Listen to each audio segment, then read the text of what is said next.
I hear something special when a horse hoof hits the ground. There's nothing else as magic as the rhythm of that sound.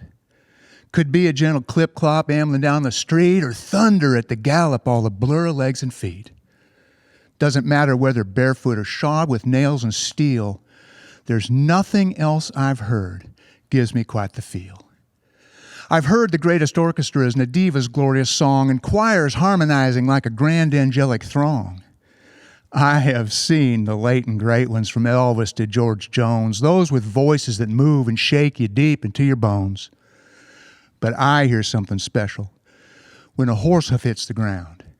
There's nothing else as magic as the rhythm of that sound.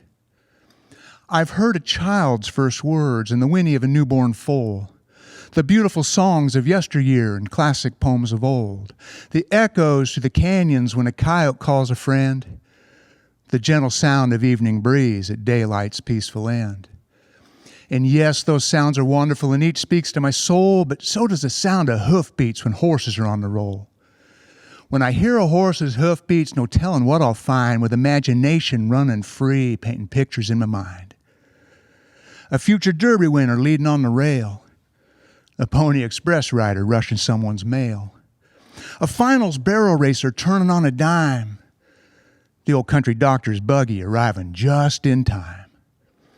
Desperado's getaway following a spree, posse hot behind, aiming to hang him in a tree.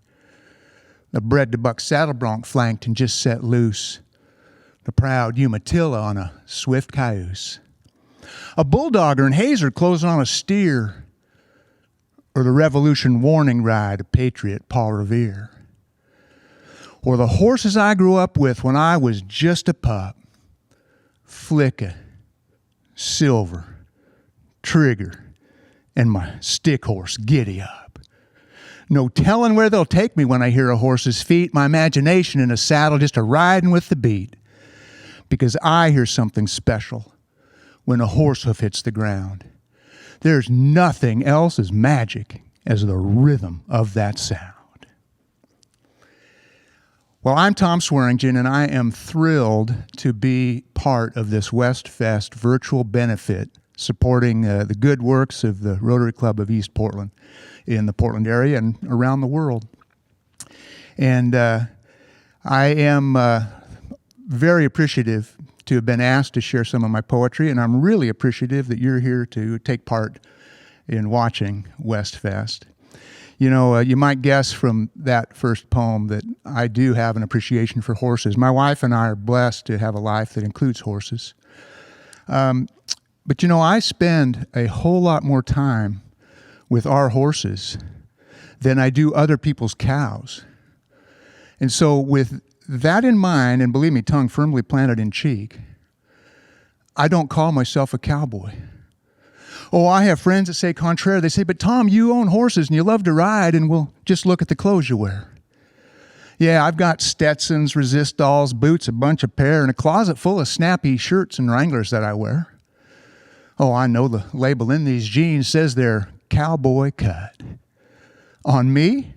Well, that just means to get them on, I gotta suck my gut. And yes, I've heard what the cowgirls say about Wrangler butts, but it's only in my dreams that I've ever drove them nuts. No, I say calling me a cowboy just because of what I wear would be like calling you Lady Gaga if you put tinfoil in your hair. The name's a compliment I cherish, but it's going a bit too far, because just knowing where they shop don't make me half the man they are. For to me, cowboy is a name that ought best be reserved for those fitting the job description, for those that are most deserved. Me? I've never owned a cow or made living from a herd, so calling me a cowboy is just a bit absurd. I've never ridden night guard, never helped a calving cow, never doctored up a sickly calf, not sure that I'd know how. I have rarely worked a brandon or eaten cookies chuck, and I have never settled in a rough stock chute and said, boys, let her buck. Closest I've come to wrestling with a steer is flipping a big old T-bone while sipping a frosty beer. But I have learned some from vaqueros. And I have rode with buckaroos. I've ridden with the wagons for weeks up in the blues. I'm at home up in my saddle, and I know my horse is mine. I can guide it with the gentlest touch or shift to my behind. And I've got to admit that the loop I throw is better than just fair. I am dang near deadly accurate when roping a patio chair. And I write some cowboy poetry, and I like reciting my written verse. Those who hear it don't seem to mind. It could be much worse. I think mostly folks are thankful I'm not singing cowboy song, because if you've heard me try to sing, well, you know that that's just wrong. So while I don't give myself the moniker, I understand why some folks do. So if you want to call me cowboy, I'll leave that up to you. And if you do, I'll consider it an honor to be counted in that crew. I'll just smile and tip my hat and imagine I'm Chris Ledoux. And I know there's a bunch of people watching who know the name Chris Ledoux, the late, great Chris Ledoux, world champion bareback professional rodeo cowboy and Grammy-nominated singer-song. So if you're smiling at my little nod to Chris Ledoux, that makes me happy. And if you're just smiling because Chris Ledoux rhymed, well, then that works too. So I appreciate that. You know, I said that poem is tongue-in-cheek, and it really is. I am okay with being called a cowboy. I have cowboyed, and I cowboy some, but when I do, it's just to help ranching friends. I've never made a living or tried to make a living as a cowboy. I have never put cowboy on my tax return as an occupation.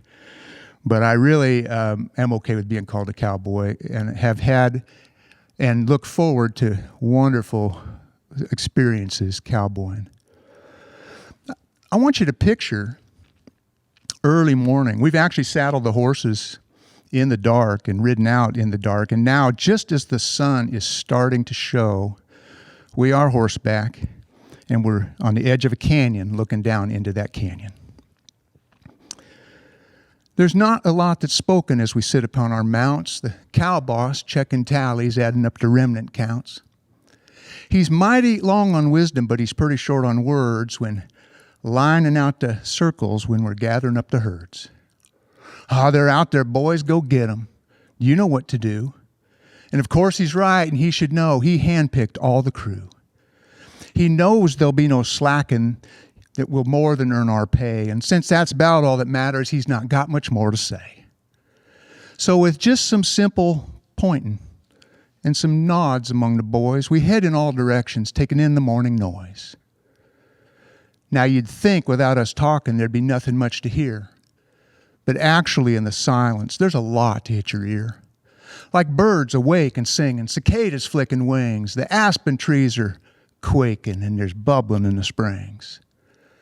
Muffled hooves on dewdrop grass, the snap of sun-parched brush. Thermals blowing up steep slopes and Bob White's whistles before they flush. And then the sound we've come for, faint, distant from below. Bawling calves and mamas tell us just where we should go. The silence gives direction, sometimes better than what's planned. And so we leave the talking to the language of the land. And you know, the land does speak to us, you know, if we pay attention to it. And likewise, horses have a language. And if we can understand that horse's language, we get a lot of insight into what's going on in its mind, how it's processing its world. And of course, they whinny and they nicker and they neigh. But in my observation, most of a horse's language happens in its body. And of course, that horse's language can be dramatic, explosive.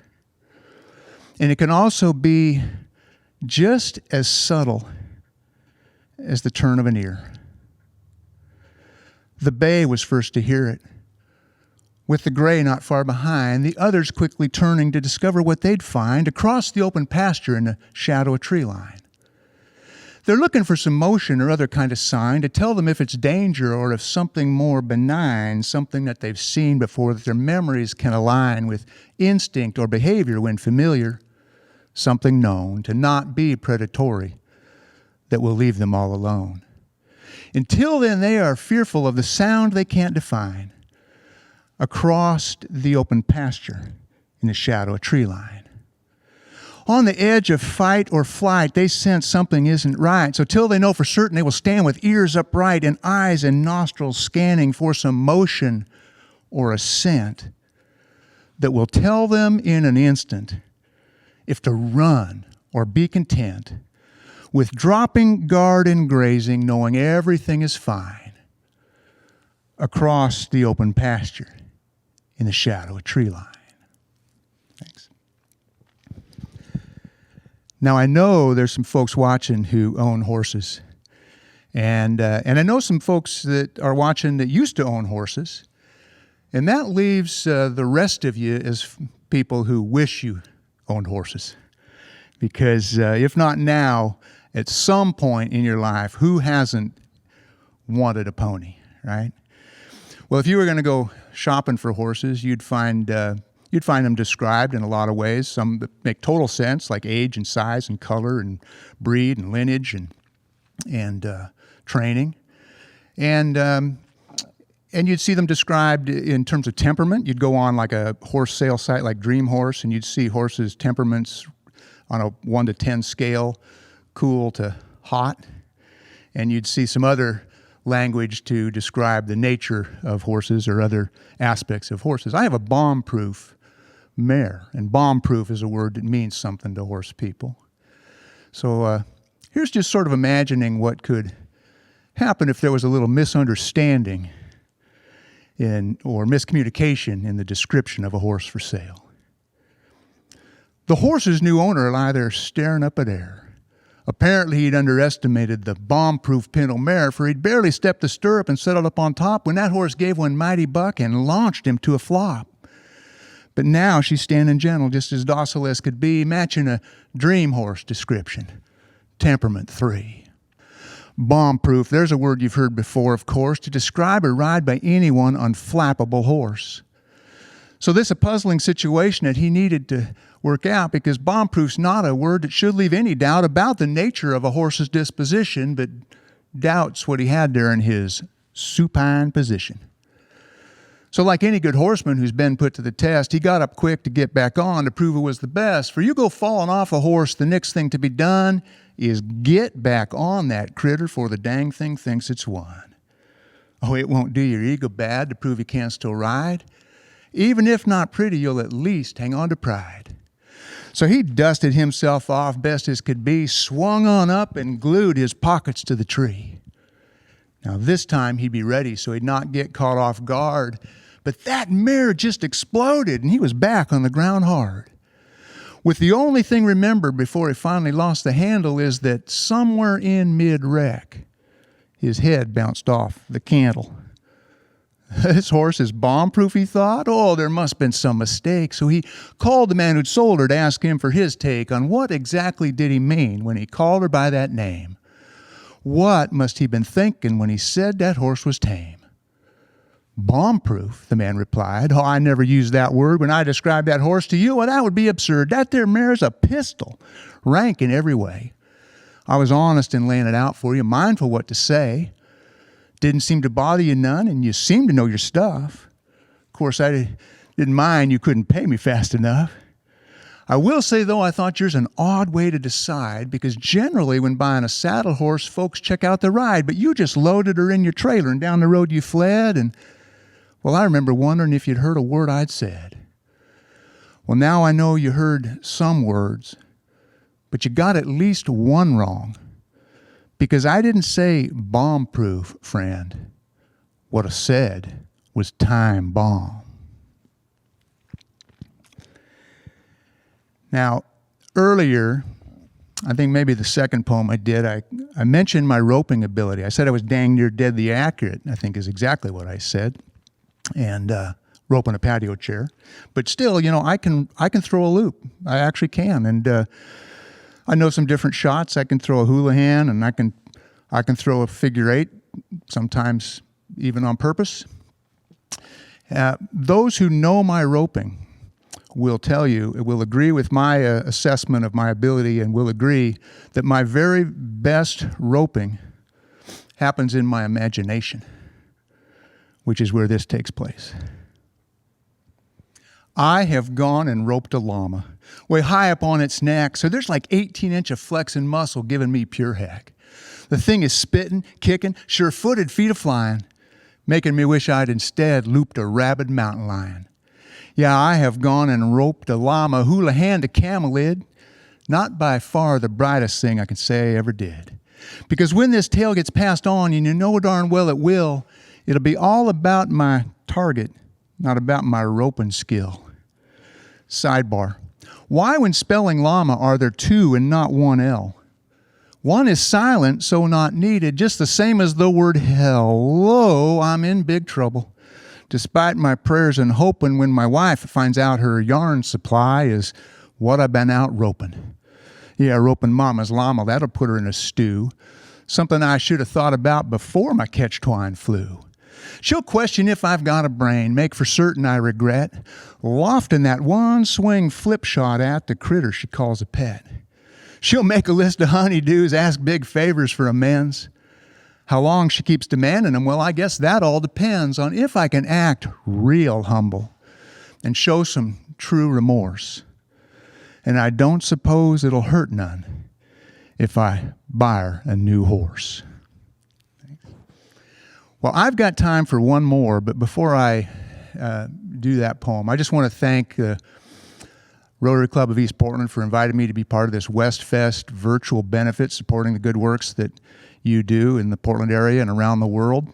It's a real honor for me to be asked to share some of my poetry. If you're interested in hearing more of my stuff, I would invite you to my website.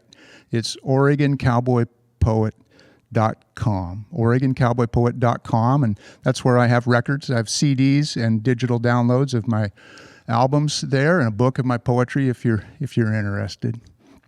And thank you for being here to watch. I really do appreciate it. I'm going to leave you with a few lines for Oregon from a grateful native son. I have roamed all corners of this state at lope or trot or walking gait from vantage point of horse's back on vast wide range and single track. Smelled the air of sage-scent mesas, followed ruts and ancient traces of nomads, beasts, and those who came to stake a claim and bring my name. I've watched desert devils spin and dance, their dust trails haze the far expanse, then fade and lift to leave behind my outlook clear with inspired mind. I've cut the tracks of wild Mustang bands, packed deep and cool the timber stands. I've spent enough time around city walls to know I prefer a coyote's calls. I've circled herds on high-grazed grasses, trailed them down steep switchback passes. Spent many nights with stars my lamp, bedded in a remote camp.